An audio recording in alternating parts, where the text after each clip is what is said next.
प्रिय विद्यार्थियों, जैसा कि आपको पता है, आज हमारी ये महत्वपूर्ण क्लास है।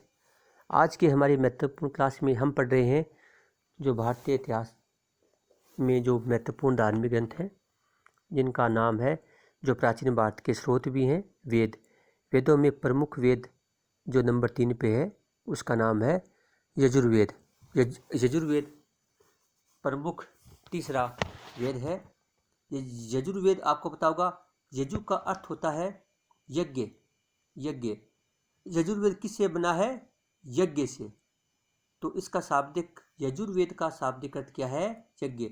ये बहुत बार बड़े बड़े एग्जाम्स में पूछते हैं भी, जो यजुर्वेद है उसका शाब्दिक अर्थ क्या है? उसका अर्थ है यज्ञ।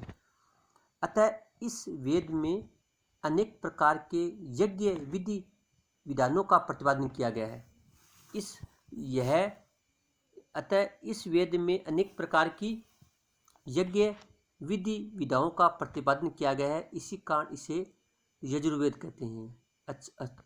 अर्थात आपसे पूछ सकते हैं भी, अनेक प्रकार की यज्ञ विधियों का प्रतिपादन किया गया है, इसलिए यह कहलाता है यजुर्वेद। यानी इस वेद में यज्ञ से संबंधित, यानी इस वेद में यज्ञ से संबंधित विभिन्न विधि विधानों का उल्लेख है।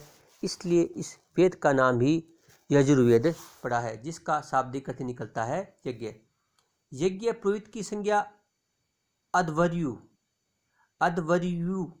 होने के कारण इसे अध्वर्यु वेद भी कहते हैं। अब पूछते हैं, जो यज्ञ जो होता था पुरोहित, जो यजुर्वेद में जो यज्ञ करता था पुरोहित, उसका नाम क्या था? तो उसका नाम था अध्वर्यु।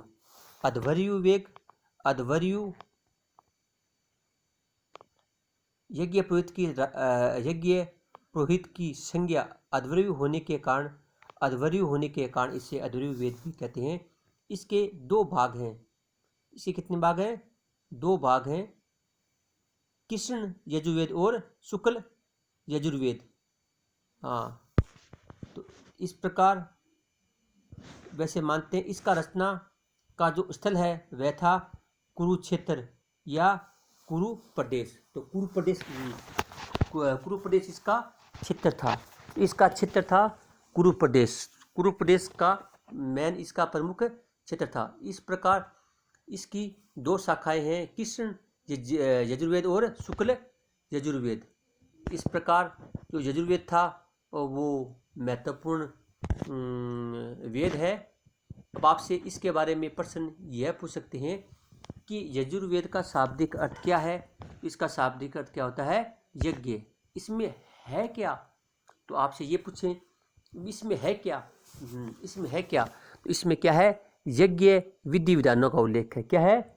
यज्ञ विधि विधानों का उल्लेख है। और मैंने ये पूछते, इसमें जो यज्ञ करता था, जो पुरोहित करता था, उसका नाम क्या था? उसका नाम था अध्वर्यु नाम होने के कारण इस यजुर्वेद का अन्य नाम है अध्वर्यु वेद भी कहते हैं। आपको पता होगा, इसकी रचना का स्थल था कुरुक्षेत्र था। इसके 2 भाग हैं, कृष्ण यजुर्वेद और शुक्ल यजुर्वेद।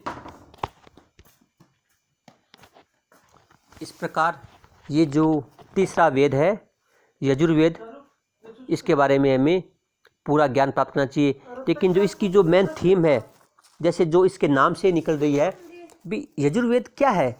मतलब इसमें कुछ भी नहीं। यज्ञ ऐसा ग्रंथ जिसमें यज्ञ से संबंधित विधि विधानों का उल्लेख है, उस ग्रंथ का नाम है यजुर्वेद। यानी इसमें यज्ञ जो करते थे, आपको पता होगा आर्य लोग प्रारंभ में यज्ञ ही किया करते थे। तो यज्ञ करते थे, इसलिए जो क्या बोलते हैं, जो यजुर्वेद है उसका शाब्दिक अर्थ निकलता है यज्ञ। अर्थात यज्ञ से संबंध में कौन कौन से नियम कानून होने चाहिए, उनके बारे में सारा उल्लेख इसी ग्रंथ में मिलता है।